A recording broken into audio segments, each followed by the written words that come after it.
Did consciousness evolve, or did it create evolution? We all know the story. It's been taught in science class for over a century. Over millions of years, through random mutation and natural selection, life evolved. It climbed from simple, single-celled organisms all the way to the complex, intelligent, and self-aware beings we are today. And somewhere along that road, our brains got complex enough to do something incredible. They switched on consciousness. Our ability to feel, to experience, to know that we exist is often seen as the final, crowning achievement of a long, blind, evolutionary process. But what if that's not the whole story? What if we've been looking at the picture completely upside down? What if consciousness wasn't the result of evolution, but its architect? Stick around, because we're exploring a mind-bending idea, that the story of life isn't about matter accidentally becoming aware, but about a fundamental awareness intentionally building the tools to experience the universe. What if consciousness created evolution? Section 1. The story we all know. The conventional scientific view is that consciousness is an emergent property, something that arises from complexity, just like wetness emerges from water molecules, or a traffic jam emerges from individual cars. Consciousness is said to emerge from the intricate dance of 86 billion neurons in our brains.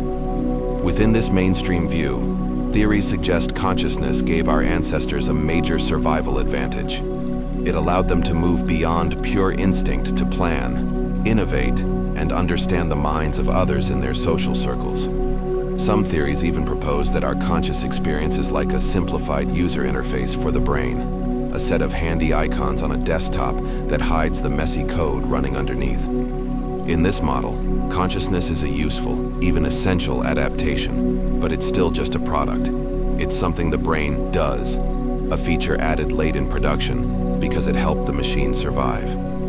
And for a long time, that story has seemed to work, but it leaves one giant question unanswered. Section 2. The crack in the foundation. That question is what the philosopher David Chalmers famously called the hard problem of consciousness. The easy problems, relatively speaking, involve figuring out which brain parts do what, how we turn light into vision or learn a new language.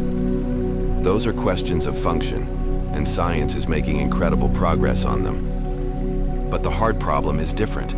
It asks, why do we experience anything at all? Why is there an inner movie playing in our minds? A subjective feeling of what it's like to see the color red, taste a strawberry, or feel the sun on your skin. A complex robot could, in theory, do everything we do, react to stimuli, process information, and even say it sees red, all without any inner experience. It could be a philosophical zombie, a perfect machine with no lights on inside. So why aren't we zombies? Why does all that information processing in our brains feel like something from the inside? The fact that the standard evolutionary model struggles to explain this is the crack in its foundation. And it's a crack that has allowed some truly radical alternative ideas to grow.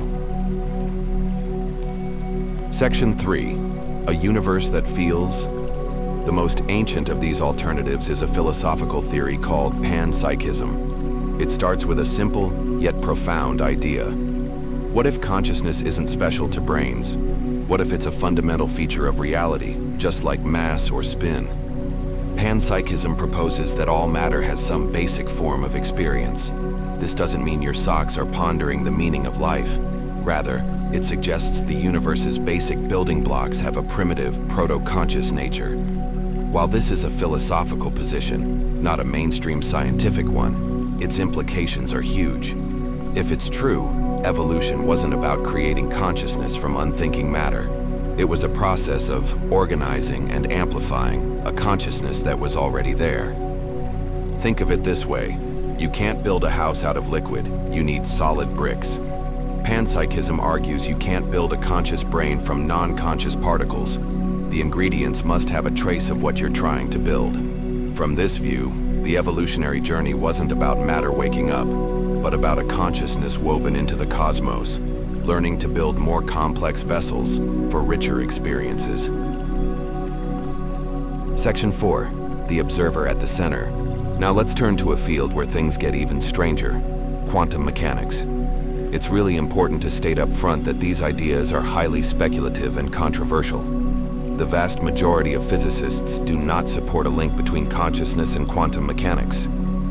Still, one of quantum physics' core mysteries is the observer effect. In the famous double-slit experiment, particles like electrons act like waves of possibility when unobserved.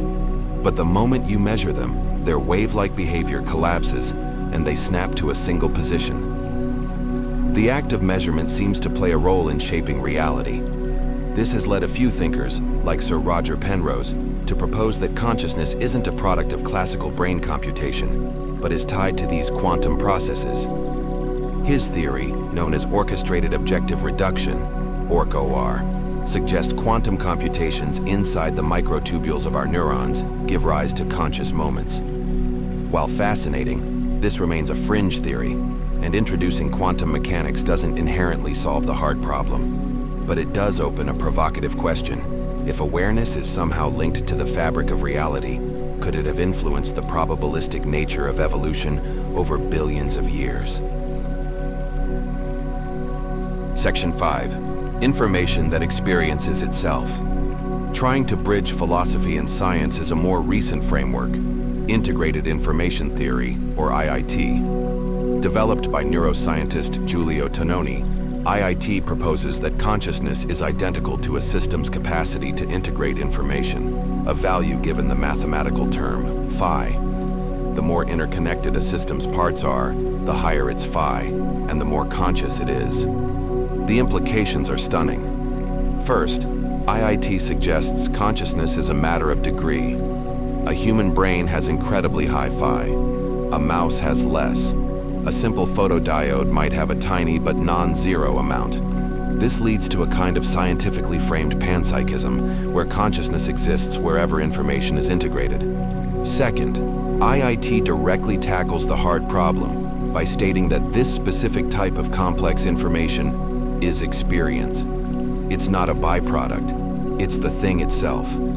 However, IIT is just one of several competing theories, and recent experiments have challenged some of its predictions, showing the field is far from settled. Still, from an IIT perspective, evolution can be seen as a process that favors systems with higher phi, because integrated, conscious systems are more unified and better at responding to their environment. Section 6. The Architect of Evolution. So, when we weave these threads together, the hard problem, the philosophy of panpsychism, the strange role of the observer in quantum physics, and the mathematics of IIT, a new story can be told. It's a story that flips the textbook on its head. In this telling, the universe isn't a blind machine that accidentally produced conscious beings. Instead, it's fundamentally experiential. Consciousness is the ground of being. Evolution is the tool this fundamental consciousness uses to explore different ways of existing, driven by an inherent push toward greater complexity and integration, toward higher awareness. This idea is sometimes called conscious evolution. It suggests that as organisms became more aware, they started taking an active role in their own development. Their choices, desires, and ability to learn began to shape their evolutionary path, creating a feedback loop where consciousness guides its own unfolding. This is a philosophical position, not a scientific consensus, but it offers a powerful alternative lens. So, did consciousness evolve, or did it create evolution? The standard model says it evolved. This radical alternative says evolution is a tool, a grand project for a fundamental consciousness to express itself in countless forms. Exploring these kinds of questions is what we do. If this journey into one of reality's biggest mysteries sparked your curiosity, make sure you subscribe and join our community. Now we have to ask you, what's your gut feeling? Is consciousness an evolutionary accident, or is it the engine driving the whole show? Let us know in the comments. Conclusion. We're left standing between two epic narratives. The first is the story of matter, a 4 billion year journey of random mutation and selection that resulted in brains complex enough to know themselves. It's a story of incredible chance. The second is the story of mind, a universe that is fundamentally conscious, using evolution as its grand strategy to awaken and experience itself through the life it creates. Mainstream science, based on the evidence, overwhelmingly supports the first story. The alternative remains speculative, a tapestry woven from philosophy and the fringes of physics.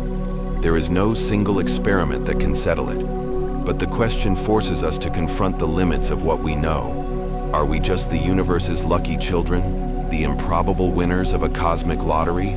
Or are we something more, the universe itself, finally waking up? The truth may be far grander than we can imagine,